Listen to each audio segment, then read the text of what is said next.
পশ্চিমবাংলার মানুষ সরকার পাল্টাতে চাইছে। দেখছেন না, কাল থেকে আবহাওয়াই পাল্টে গেছে কীরকম। সরকার তো পাল্টাবেই। দেখুন, প্রথম পেজে যে ভোট হয়েছে সেখানেই সংকেত চলে গেছে এবং ফার্স্ট পেজে 2-3 ঘন্টার মধ্যে টিএমসি বুঝে গেছে তারা হারছে।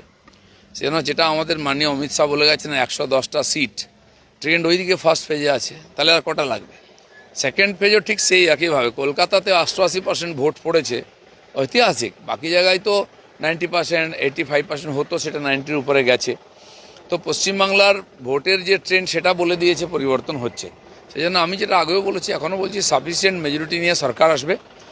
আর সাধারণ মানুষ বলছে, পুলিশ থেকে পাবলিক, গ্রাম থেকে শহর, যুবা থেকে মহিলা, সবাই পরিবর্তনের কথা বলেছে। তাদের ব্যবহারে তাই চুপচাপ ভোট দিয়েছেন। বিহারে যেটা হয়েছিল শেষ সপ্তাহ পর্যন্ত লোকে বুঝতে পারেনি কে জিতবে, চলো চা হচ্ছে। এখানেও তাই হচ্ছে। আর সেখানে যেরকম একতরফা হলো, এখানকার ট্রেন্ড এরকম, যেদিকে সংকেত গেছে ওইদিকে ভোট এগোবে এবং একটা ব্যাপক পরিবর্তন হবে, সেটা ভোটের রেজাল্টে বুঝতে পারবে।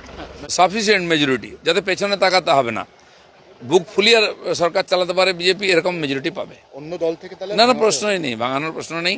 ভেঙে যদি কেউ আসে তাকে সম্মান দেবো আমরা, আসতেই পারলো। একটা শাসক দল 15 বছর রাজত্ব করলো, তার কাছে কোনো ইস্যু নেই। যেদিন থেকে এসআইআর নাম এসছে, শুরু হওয়ার 1-1.5 মাস আগে থেকে এসআইআর করতে দেবো না, এটা হচ্ছে ইস্যু মমতা ব্যানার্জির। এই এসআইআর গন্ডগোল, এই নাম কেটে দিল।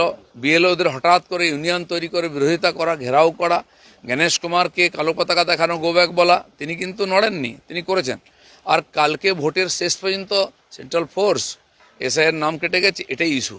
এইভাবে কোনো সরকার দুয়ার জিতে আসতে পারে? আমার মনে হয় বাঙালির ঘিলু শুকিয়ে যায়নি যে তাকে আবার ভোট দেবে।